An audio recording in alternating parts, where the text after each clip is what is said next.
Bengaluru AI engineer Atul Subhash की मौत के बाद अब उसकी पत्नी, सास और साला तीनों गिरफ्तार हो चुके हैं।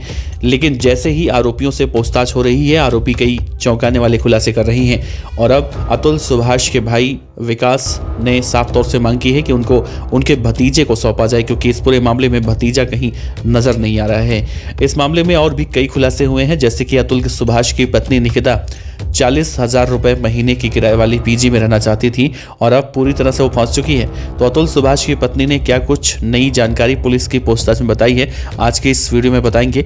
वीडियो को शुरू करें उससे पहले आपसे बता दें कि अगर आप भी पुरुष हैं और अतुल सुभाष को न्याय दिलवाना चाहते हैं तो कमेंट बॉक्स में वी वांट जस्टिस जरूर लिखें, क्योंकि पुरुषों के लिए भी आवाज उठाना जरूरी हो चुका है। दरअसल एआई इंजीनियर अतुल सुभाष की आत्महत्या के मामले में फरार चल रहे 4 में से 3 आरोपियों को बेंगलुरु पुलिस ने कल गिरफ्तार किया। अतुल की पत्नी निकिता सिंघानिया को हरियाणा के गुरुग्राम से, सास नशा और साला अनुराग को यूपी के प्रयागराज से दबोचा गया। एक अन्य आरोपी यानी चचेरा ससुर सुशील सिंघानिया अभी फरार चल रहा है। निकिता को बेंगलुरु पुलिस ने शनिवार को गुरुग्राम से पकड़ा। निकिता सेक्टर 57 के एक पीजी में किराए पर रह रही थी। निकिता को मोबाइल लोकेशन के आधार पर पकड़ा गया है। पुलिस को मालूम चला कि आईटी कंपनी में वरिष्ठ एआई इंजीनियर सलाहकार के पद पर कार्यरत निकिता सेक्टर 57 में काफी लंबे वक्त से रह रही थी। बेंगलुरु पुलिस ने निकिता सिंघानिया को गुरुग्राम में ठिकाना बदलने से पहले ही दबोच लिया। दरअसल वो 8 दिसंबर को ही पीजी बदलना चाह रही थी। इसके लिए उसने पीजी संचालक को किराए के कुछ पैसे और पुलिस वेरिफिकेशन के लिए अपने कागजात जमा करा दिए थे।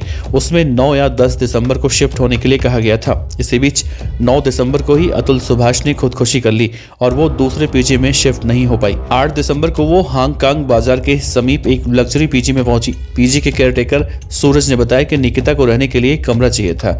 निकिता जिस पीजी में रहना चाहती थी उसका किराया करीब 40,000 रुपए था। 1 महीने के किराए के साथ 1 महीने की सुरक्षा राशि भी जमा करवाई जाती है। निकिता ने ऑनलाइन कुछ पैसे जमा करा दिए थे। पुलिस वेरिफिकेशन के लिए उसने अपने दस्तावेज भी जमा करवाए थे। 9 दिसंबर को ही सूरज ने निकिता के कागजात को वेरिफिकेशन के लिए पुलिस के पास भेजा। कयास लगाए जा रहे हैं कि निकिता सिंघानिया के पुलिस वेरिफिकेशन का आवेदन आने के बाद गुरुग्राम पुलिस ने बेंगलुरु पुलिस को पीजी में शिफ्ट होने के बारे में सूचित कर दिया। ये भी कहा जा रहा है कि गेस्ट हाउस में ऑनलाइन भुगतान होने के बाद बेंगलुरु पुलिस पीजी के आसपास घात लगाकर बैठी थी। पुलिस ने हांगकांग बाजार के पास उसे धर दबोचा। पीजी के केयरटेकर सूरज ने कहा कि उनके पीजी के अंदर से निकिता को गिरफ्तार नहीं किया गया है। लेकिन इस पूरे मामले में अब अतुल सुभाष के छोटे भाई विकास ने कहा है कि इस पूरे प्रकरण में उनका भतीजा कहीं दिखाई नहीं दे रहा है। ऐसे में इस बात की भी आशंका जताई जा रही है, इस बात का डर अब अतुल सुभाष के परिवार वाले जता रहे हैं कि कहीं ऐसा तो नहीं कुछ बड़ी अनहोनी उनके भतीजे के साथ हो गई हो। फिलहाल उनका भतीजा कहां पर है? फिलहाल निकिता, उसकी मां और उसका साला पुलिस की पूछताछ में अभी ये नहीं बता रही हैं कि उनका आरोपी चाचा कहां पर छिपा हुआ है और वो बच्चा यानी अतुल सुभाष का बच्चा अभी किस जगह पर रखा गया है। ऐसे में पुलिस के लिए कहीं न कहीं बड़ी चुनौती से कम नहीं ये केस दिखाई दे रहा है।